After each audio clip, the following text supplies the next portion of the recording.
Hey guys, Mercurial Gaming here with a Baldur's Gate 3 race tier list for Tactician mode. After finishing my playthrough as a gnome, I had a lot of regrets about my choice, and I've been looking at other people's tier lists, and they're pretty wacky and just more like fun lists. Everyone's got this idea that everything's like fine to play, and it is, but you're not looking at a tier list for what's like fine. You want to actually know what's good. And having played the game through Tactician mode, I think I can kind of tell you that. So we'll just start with the Dragonborn, I guess. These guys have different things depending on which um, aspect you pick for them. Um, I think the fire one is probably far and away the best. A lot of fire damage and being able to just sacrifice your guy who's resistant to fire is very nice. And of course, you can't change it or anything, so you're stuck with it, and probably going to be stuck with fire. If you're going to go with the other ones, I'd probably knock it down a tier, but that's fine. And then, speaking of fire resistance, I guess we should put the Tiefling there as well. Another fire resistance race. They have some cool cantrips depending on which um, god thing, devil you chose. I don't think they're like very relevant at all. Sacrificing like one spell slot on a caster for a mage hand is not a big deal. For the utility it brings, and there's not a lot of scenarios where you really need it. I don't think I used mage hands at all, and I was avoiding a lot of fights when I could, so I put them there. Dwarf. Oh, dwarves get axe and hammer proficiencies. Um, 12 meters dark, bit of poison resistance, and then gold dwarves get bonus HP per level. Shield dwarves have light and medium armor proficiency, and Dwagar get 24 meters dark and resistance to illusions, charm, and paralyze. Unfortunately, and this is a bit of a hot take, but I think all of these things suck. Um, Everyone's pretty big on higher armor tier proficiencies, but there's only so much armor in the game, and depending on what you play, that's going to matter to what extent having a different armor is good. Because if you're a caster and you have no armor proficiency, but all the gear is for like spellcasting gear is also no armor, then it doesn't matter, does it? It's only if you need to tank up and get in there that it matters. So if you're a rogue or a bard who doesn't have medium, could get a little bit of benefit out of this, but there's definitely other races with much better things to offer. If you are doing some wacky multi-class, where you started on the class with lighter armor proficiency, but you need the other stuff, maybe. But it's definitely build specific, and something you probably plan out beforehand. Elves. These guys have long and short bow, and longsword and short sword proficiencies, 12 meters dark, and charm and sleep resistances. Now, if you go high elf, you get a firebolt cantrip, which is I think it's trash. But wood elves get another meter and a half movement speed per turn, which is very good. But the main thing I want to talk about here is the weapon proficiencies. Early game, there are some very good longbows that you might not have the proficiency for. Um, there's the Joaquin's Rest longbow, which can be quite good if your caster doesn't need the staff. And so having the proficiency in that can be really nice for the early game. I definitely found Act 1 and Act 2 to be much harder than Act 3. And that's early games where races are going to make a bigger difference. And so making those a lot easier is a massive time saver in the long term. Drow. Drow get rapier, short sword, and hand crossbow proficiencies, 9 meter movement speed, 24 meter dark vision, and charm sleep resistance. And less weapon proficiencies than an elf, but these are very, very good. Um, if you're a sorcerer or something, or any spellcaster really, there's quite a few hand crossbows with very useful spells on them, like scorching rays, um, and things like that you want to be able to use, but you need proficiency to get that ability available to you. And of course, sorcerers have daggers, quarterstaffs, and light crossbows, which can make your weapon choices very limited. But being able to get proficiency and then use the spells as well is very value. And like I said before, early game is where it's much harder. And so being able to grab this early is very good.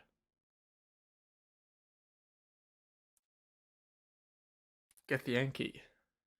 Everyone's putting this top of the tier list. You get a free mage hand, light and medium armor, short sword, long sword, and great sword proficiency. And you have a daily racial for proficiency in all skills of any attribute. Um, Again, with the armor proficiencies, your class tends to have proficiencies in the armor that is going to be most valuable to it. And there's definitely some cases where stepping up to a medium armor from a light armor could be really good and have some amazing benefits. A lot of stealthy medium armors in the game, especially Act 2. But then Greatsword and Longsword is questionably valuable on a class that wouldn't already have those armor proficiencies available to them. But if you don't, it's good. A Greatsword is also a phenomenal sneak weapon. It sounds kind of dumb, but in my playthrough, I had Karlach, Misty Step, behind a lot of guys and just stealth one shot them, because when you're sneaking, you do get advantage, and that just let her kill someone in one shot, move over to the next one, leap around the battlefield. Um, it's very, very, very cool, very good. But you're going to be missing out on longbows, short bows. No, not short bows on a rogue. Longbows, and those are really nice for a lot of the mid game fights where you can't really head in on your squishy characters, and you need to just thin out the pack. And so you're going to stick at range until that happens, and then just swarm on the last guy standing. So I'd give these guys an A. Definitely viable. That proficiency bonus is great. Of course, you have to kind of know what you're going to use it on beforehand, but I don't think anyone's going to fault you for save scumming Tactician mode. It's just about mandatory. So, yeah. Gnomes. Gnomes. 7.5 meter movement speed. You are not going to get far with these guys. I would hate to be a fighter or a barbarian without a charge. Um, you need to really set up your position before the fight and start in an ideal spot, because if you can't get to the target, you're going to miss a turn. Maybe you get close, but not quite close enough, and so you get disadvantage on your ranged attack, which is awful. And that meter and a half that you'd get on other races is their difference. So, yeah. And then the sub races, you get a history advantage. speak with animals, and stealth advantage. Um, speak with animals, really good. Someone has to have it. Does it need to be you? No. History checks, who cares? If you're some lore nerd, that might be cool, but you're playing tactician mode to just beat the game easy as possible. So not worth it. And stealth advantage, it's nice, but it's limited. If you're ever stealing shit in a town, your best bet is going to be casting invisibility on your thief, and then the stealth check doesn't matter, and you can't not do that because there'll be civilians around who you're stealing from. Um, and so they have to do that, or they can't get in stealth long enough to pickpocket. So I give these guys a C tier. Not horrible, but not amazing. And wisdom and charisma advantage on saving throws. Yeah, whatever. Actually, it's a D tier. It's hard to put dwarf if it's like 3 HP and shit below this. They have to be same tier. Half elf. You get the weapon traits of a human. I suppose I should do humans. Same each time.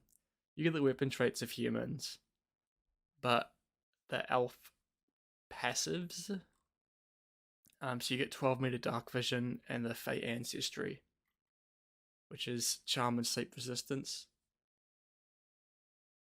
Yeah, you don't get the armor, which is quite good. I fucked this up, but C tier. Um, the armor, like it's if you're going to get something for free, it's good. Half elf is kind of the worst of both worlds. And you can sub race into the typical elf specs, but human weapons are trash. Never gonna use them. Don't bother.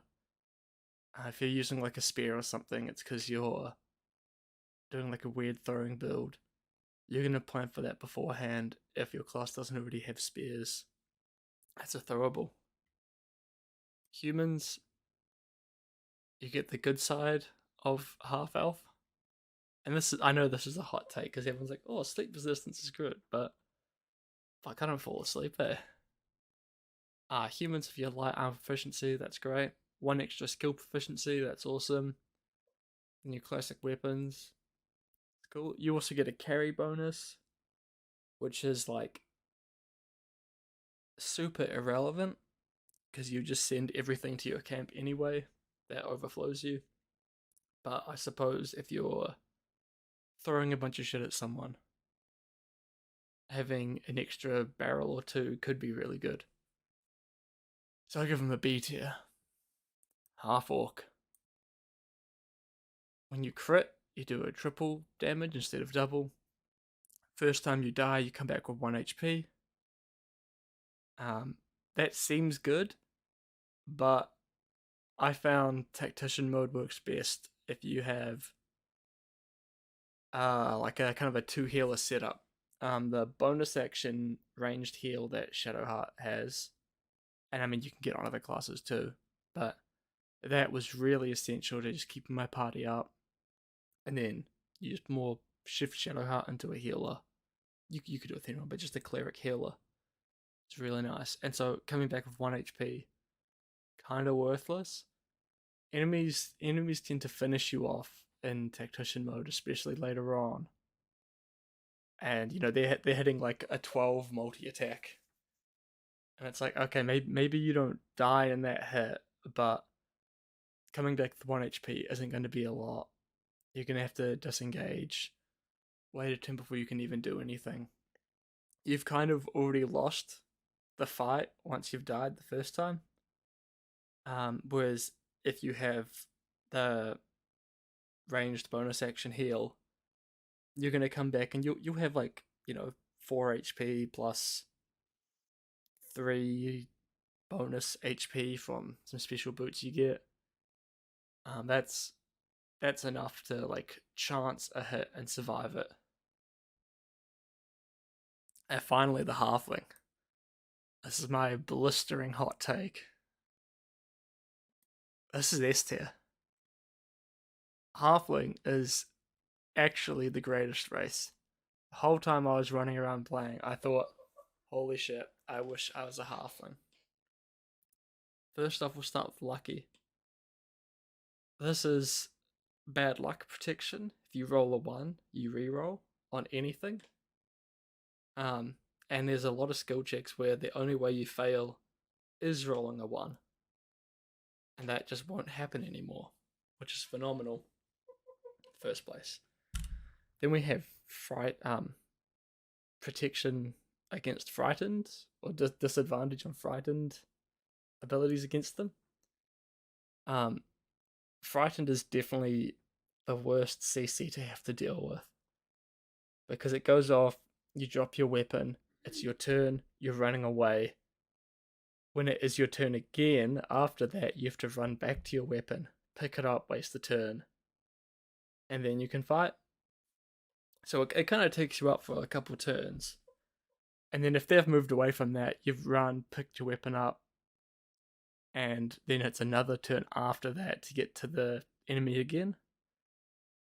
And having that happen less is super, super fucking good. The bad side of these guys is you have very short movement speed. 7.5 meters, same as gnomes and dwarves. This kind of sucks, but typically you want to stay at range on squishier classes. And whenever you want to, it's not impossible to get into a fight if you're starting it. So that's fine. But if you're, I guess, disengaging from an enemy, you have a bit of a problem. But I do think the movement speed is all a positioning kind of skill in itself.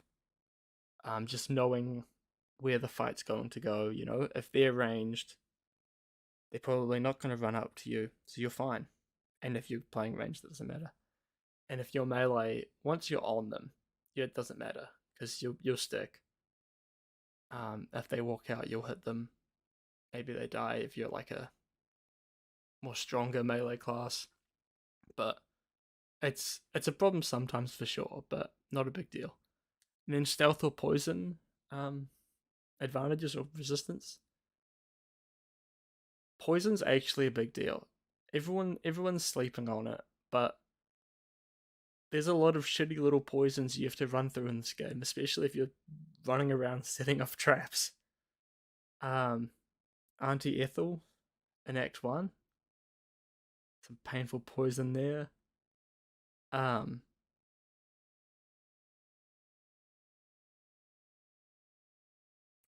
can think of a certain mage tower in Act 3 that I walked into some poisons. And I mean, if you're not the thief of your group, that's fine, but if you are, it'll save you a lot. And there's a lot of a economy aspect to Tactician mode, where having a short rest and having to use that frequently sucks. And so if you can save that for another fight, you're going to end up a lot better off. Stealth advantage, same as gnomes. I think this is trash. You're just going to pop invisibility on someone before they steal. If you're sneaking around, just invis your whole group and sprint. Like, it doesn't matter. But yeah, that's my blistering hot take of the tier list. Hope everyone enjoyed.